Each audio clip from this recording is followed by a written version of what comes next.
Assalamualaikum warahmatullahi wabarakatuh.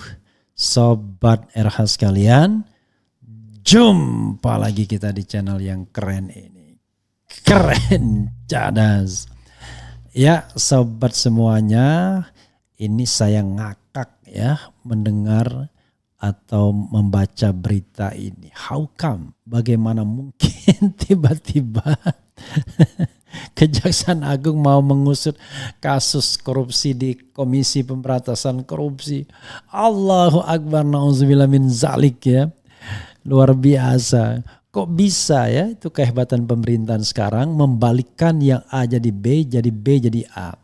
Dulu KPK itu dihadirkan sebagai trigger mechanism untuk melakukan pemberantasan korupsi dari sektor tidak hanya preventif tapi terutama law enforcement-nya. Dan terutama terhadap oknum-oknum di kejaksaan, di kepolisian sebagai penegak hukum. Karena intinya adalah selama sapu kotor nggak mungkin lah membersihkan lantai. Maka di Hong Kong misalnya yang namanya Commission Anti-Corruption-nya itu bertugas membersihkan polisi. Sehingga kalau polisinya bersih, maka pemberantasan korupsi menjadi jauh lebih mudah.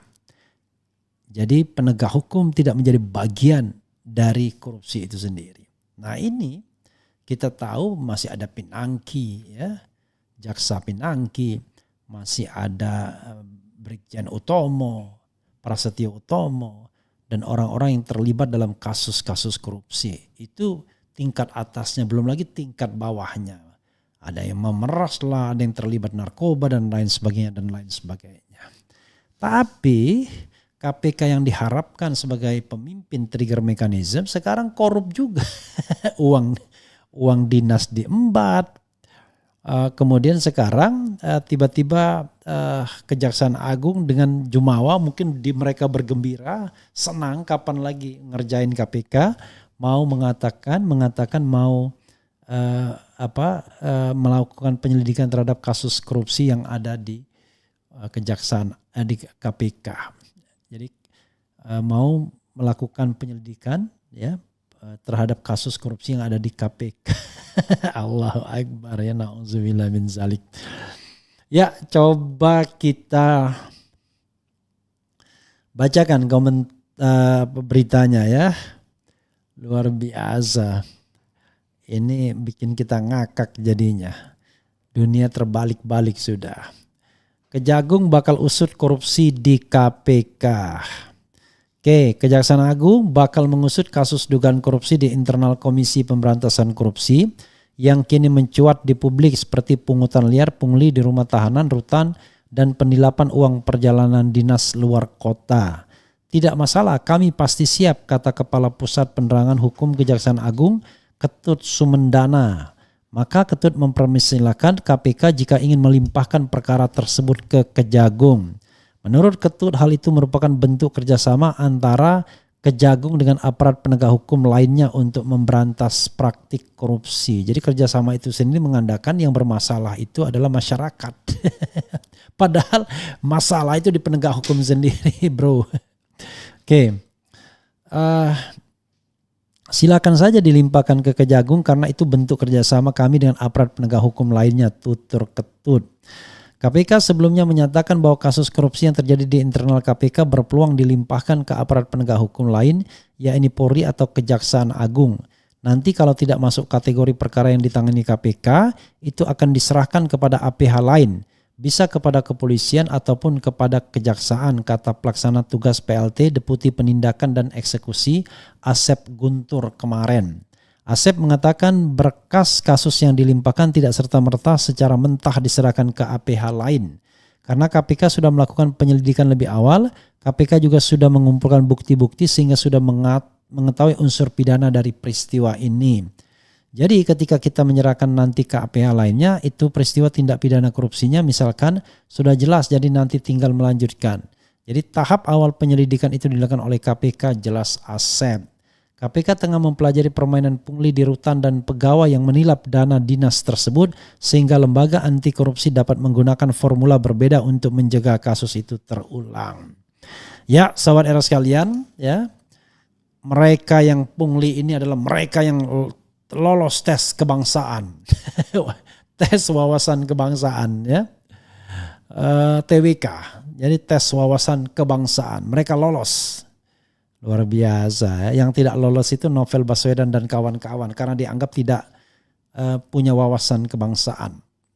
Mereka tidak punya wawasan kebangsaan. Walaupun mereka dikenal orang yang justru menegakkan giroh KPK. Jadi kita mau apa dengan KPK ini? Ya? Lama-lama hanya menghabiskan anggaran negara. Tapi mereka yang nilap uang perjalanan dinas, melakukan pungli di rumah tahanan, itu tidak bisa disalahkan. Mereka juga mencontoh atasnya. Lah kalau atasnya berkali-kali diadukan melanggar kode etik dan tidak tersentuh, ya mereka berpikir podo wae, ya nggak ada masalah kalau mereka main-main sedikit. Yang paling penting mereka koordinasi atau ada pelindung dan lain sebagainya. Ini tragedi pemberantasan korupsi di tanah air dan di era pemerintahan Presiden Jokowi setelah secara sukses melemahkan eksistensi KPK pada tahun 2019 di akhir periode pertama masa pemerintahan Presiden Jokowi.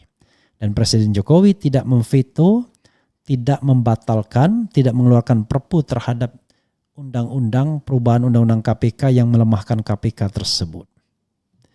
Dan atas kuasa undang-undang tahun 2019 itu kemudian dilakukan tes wawasan kebangsaan yang berakhir dengan memberhentikan 53 karyawan KPK yang selama ini justru diandalkan termasuk Novel Baswedan.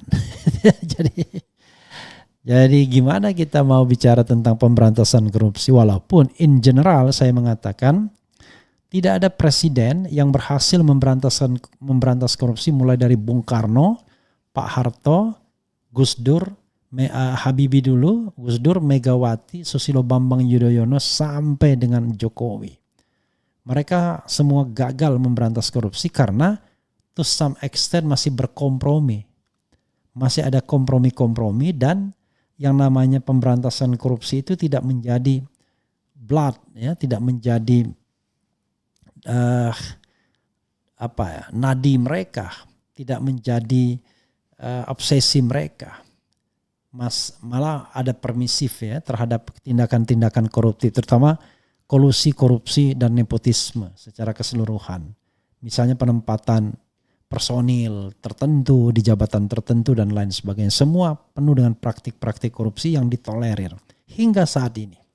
Termasuk juga penempatan di BUMN dan lain sebagainya. Nah, bagaimana kita mau keluar dari jebakan korupsi kalau seandainya pemimpinnya semua begitu? Nanti bagaimana 2024? Sama aja. Akan terjadi seperti itu ya, penunjukan yang tokoh-tokoh yang sebenarnya terindikasi korupsi memanfaatkan jabatannya untuk memperkaya diri, tetapi dia adalah cukong-cukong dalam pilpres dan pilkada atau pileg. Itu soalnya. Jadi reward itu diberikan kepada cukong-cukong terlebih dahulu. Bagaimana kita kemudian mau memperbaiki negara ini? Paham ya saudara sekalian? Susah untuk ada orang yang jujur dan amanah dalam pemerintahan ketika kekuasaan sudah di tangan dan ambisi keuangan begitu tinggi. Itu soalnya ya. Mudah-mudahan buzzer menganggap ini nyinyir.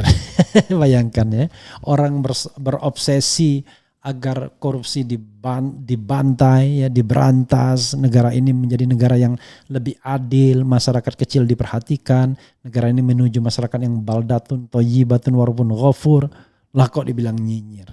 Bukankah itu obsesi kita yang sudah diletakkan, ya, dipancangkan oleh the founding parents kita, bahwa tujuan negara adalah melindungi segenap bangsa, memajukan kesejahteraan umum, mencerdaskan kehidupan bangsa, dan ikut melaksanakan ketertiban dunia berdasarkan kemerdekaan dan perdamaian abadi serta keadilan sosial.